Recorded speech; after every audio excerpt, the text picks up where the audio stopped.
একসময় বাংলা সিনেমা ছিল মানুষের স্বপ্নের জগতের একটা জগৎ, আর নায়ক নায়িকারা ছিলেন তাদের স্বপ্নের জগতের মানুষ। আর সেই স্বপ্নের জগতের স্বপ্নের নায়িকা ছিলেন ববিতা ম্যাডাম। হ্যাঁ, আজকে ববিতা ম্যাডামকে নিয়ে কথা বলবো। ববিতা ম্যাডাম আমার আগাগোড়াই ছোটবেলা থেকে খুব ফেভারিট একজন নায়িকা ছিলেন, এখনো আছেন। এবং তার অভিনয়, তার এক্সপ্রেশন, তার চেহারা, ফিগার সবকিছু আমার খুব পছন্দ ছিল।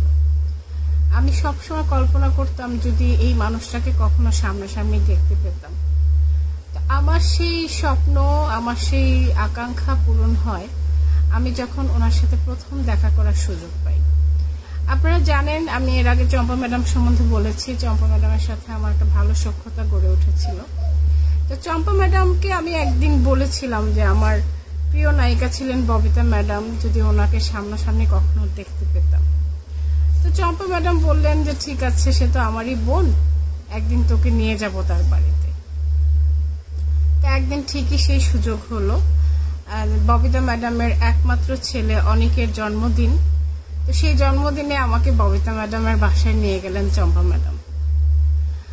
ববিতা ম্যাডামের সেই বিশাল বাড়ি, মানে এক প্রান্ত থেকে আরেক প্রান্ত ঘুরতেও অনেক সময় লাগে।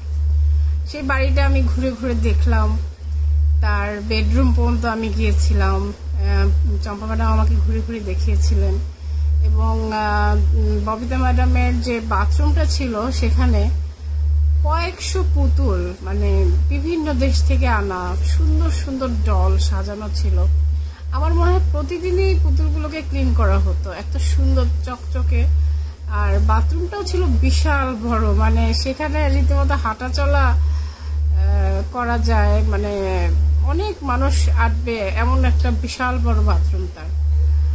তারপর তার বেডরুমটা তো সেই এলাহি কারবার, আর কিভাবে বর্ণনা দেব। নায়িকা তো নায়িকাই, আর স্বপ্নের জগতের নায়িকা, বুঝতেই হবে যে তার বেডরুমটা কেমন হতে পারে। আর ববিতা ম্যাডাম কিন্তু ছিলেন সত্যজিৎ রায়ের একজন অস্কার বিজয়ী পরিচালকের নায়িকা। সেই ছবিটা আমি দেখেছিলাম, ছবিটার নাম ছিল অশনি সংকেত।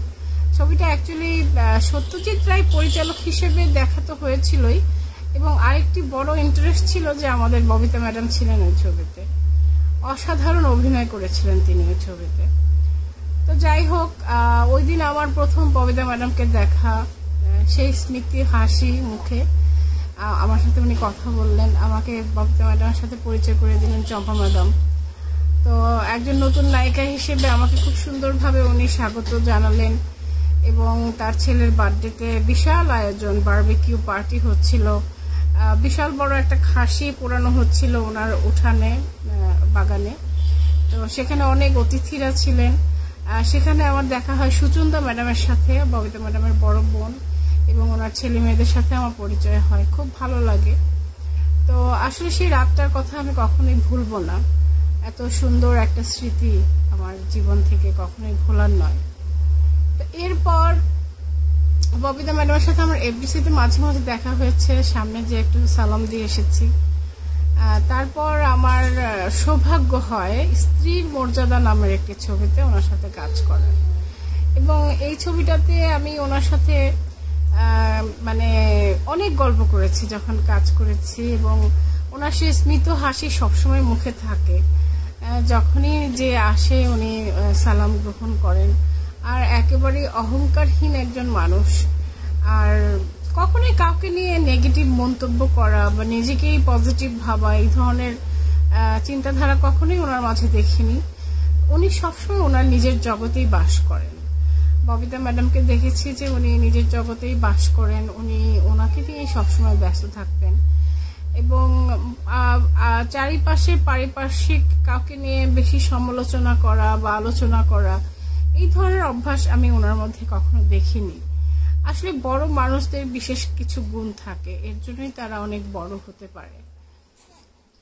তো আসলে ববিতা ম্যাডামের মানে আমার দৃষ্টিতে বাংলা সিনেমায় ববিতা ম্যাডামের যে মানে হাই ক্লাস নায়িকা, আমি আমার দৃষ্টিতে আগে কখনো দেখিনি, ওনাকেই দেখেছি। তো আমি ওনার প্রতি ভীষণ কৃতজ্ঞ যে ওনার থেকে সেই ভালোবাসাটা আমি পেয়েছি। ওনার সাথে কাজ করতে যেয়ে সেই ভালোবাসাটা আমার পাওয়ার সৌভাগ্য হয়েছিল। এবং এরপরে অবশ্য ওনার সাথে আর কাজ করার সৌভাগ্য আমার হয়নি, আমি চলচ্চিত্র ছেড়ে চলে আসি। আর তার সাথে যেহেতু আমি চলে আসি, সবার সাথে আমার যোগাযোগ ছিন্ন হয়ে যায়, আর ওনার সাথে আমার দেখাও হয় না।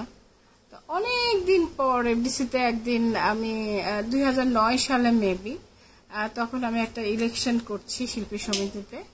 তো তখন উনি এসেছিলেন ভোট দিতে। তো ওনার সামনে গেলাম, ওনার সামনে যে আমি ভোট চাইলাম এবং আমাকে দেখেই উনি চিনে গেলেন, বললেন যে আরে মুনমুন কেমন আছো তুমি? আমি বললাম জি ভালো আছি। তো এই যে আমাকে দেখে চিনে ফেলা এবং আমার প্রতি যে ওনার ভালোবাসাটা, হ্যাঁ আমি সত্যি খুব মানে কি বলবো, মনের থেকে খুব প্রাউড ফিল করেছি। এবং ববিতা ম্যাডামের প্রতি আমার শ্রদ্ধা সম্মান। আজকে হয়তো চলচ্চিত্রে ওনাকে এখন আর তেমন দেখাই যায় না, উনি কাজকর্ম একদমই ছেড়ে দিয়েছেন। এবং উনি সবসময় ভালো থাকুন, সুস্থ থাকুন, এটাই আমি সবসময় কামনা করি, আল্লাহ তাআলার কাছে দোয়া করি ববিতা ম্যাডাম যেন সবসময় সুস্থ থাকেন। আর আপনারাও ববিতা ম্যাডামের জন্য দোয়া করবেন, তিনি যেন সবসময় ভালো থাকেন, সুস্থ থাকেন। ওনার কালজয়ী সিনেমাগুলো চিরকাল বাংলাদেশের ইতিহাসে অমলিন হয়ে থাকবে, অমর হয়ে থাকবে। তো আজকে এখানেই শেষ করছি। আসসালামু আলাইকুম।